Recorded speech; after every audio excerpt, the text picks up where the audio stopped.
Welcome to new TV Telugu. ఇప్పుడు AP top 10 చూద్దాం. Private పాఠశాలలో దోపిడీ విధానాన్ని నిరసిస్తూ నర్సీపట్నం ఏఎస్ఎఫ్ ఆధ్వర్యంలో నిరసన కార్యక్రమం చేపట్టారు. ఏఎస్ఎఫ్ నాయకులు మాట్లాడుతూ డొనేషన్ల రూపంలో విద్యా సంవత్సరం ప్రారంభంలోనే విద్యార్థుల తల్లిదండ్రుల నుంచి కొన్ని యాజమాన్యాలు దోపిడీకి పాల్పడుతున్నాయని ఆరోపించారు. కొన్ని చోట్ల ప్రభుత్వ నిబంధనలకు వ్యతిరేకంగా పాఠశాలలు నడుపుతున్నారన్నారు.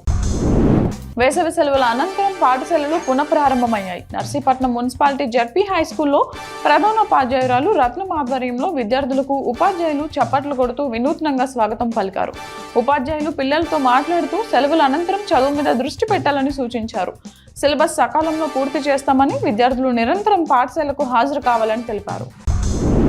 నర్సీపట్నం మున్సిపాలిటీలో కోతులు స్వైర విహారం చేస్తున్నాయి.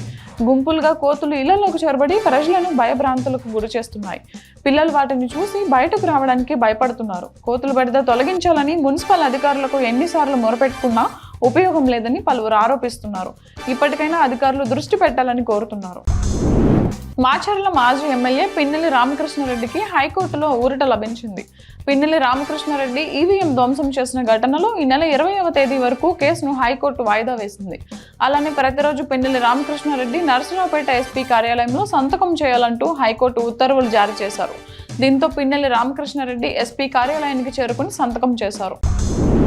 చింతలపూడి వైపు నుండి తెలంగాణ వెళ్తున్న ఏలూరు ఎంపీ మహేష్ కుమార్ యాదవ్ను టీడీపీ నేతలు మర్యాదపూర్వకంగా కలుసుకున్నారు.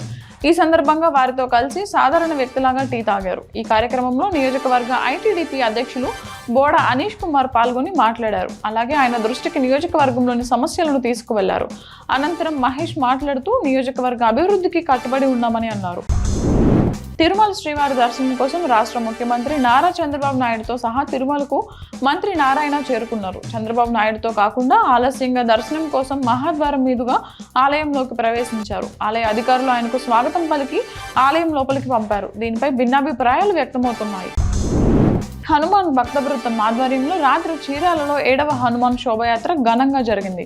బోస్ నగర్లోని ప్రసాద్ థియేటర్ వద్ద ఉన్న వీరాంజనేయ స్వామి దేవస్థానం నుండి ఈ శోభయాత్ర బయలుదేరి Ramamandiram, girls high school, clock tower centre, కూరగాయల మార్కెట్, నల్లగాంధీ బొమ్మ సెంటర్ మీదుగా సాగింది. సాంప్రదాయ దుస్తులు ధరించి భక్తులు శోభయాత్రలో పాల్గొన్నారు. శోభయాత్రలో భక్తుల విన్యాసాలు కన్నుల పండుగ చేశాయి. రాష్ట్ర ముఖ్యమంత్రిగా నారా చంద్రబాబు నాయుడు ప్రమాణ స్వీకారం మరియు చెప్పిన విధంగా మెగా డీఎస్పీపై సంతకాలు పెట్టడంతో ఎర్రగొండపాలెం మండలంలోని వీరభద్రపురం గ్రామంలో రాత్రి సంబరాలు జరుపుకున్నారు. కూటమి నాయకులు, యువత పాల్గొని డాన్స్ వేస్తూ జయబాబు, జై పవన్ అంటూ నినాదాలు చేశారు. అలాగే పవన్ కళ్యాణ్ మంత్రిగా ప్రమాణ స్వీకారం చేయడంతో హర్షం వ్యక్తం చేశారు. కొత్తపేట నియోజకవర్గంలో వైసీపీ కార్యకర్తలపై జరుగుతున్న దాడులను మాజీ శాసనసభ్యులు చిర్ల జగ్గారెడ్డి తీవ్రంగా ఖండించారు.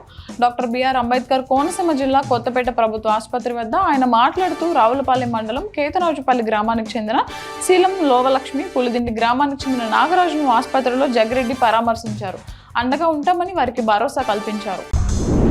మట్టిలో కూరుకుపోయిన వ్యక్తిని పోలీసులు కాపాడిన ఘటన వెలుగు చూసింది. ఇబ్రహీంపట్నం మండలం తుమ్మలపాలెం గ్రామానికి సమీపంలో అమలద్వి హోటల్ పక్కన ఉన్న కల్వర్టు కింద బురదలో కూరుకుపోయిన గుర్తు తెలియని వ్యక్తిని పోలీసులు గుర్తించి అతనిని శుభ్రపరిచి కానిస్టేబుల్స్ దేవయ్య, శ్రీధరులు వారి కుటుంబ సభ్యులకు అప్పగించారు.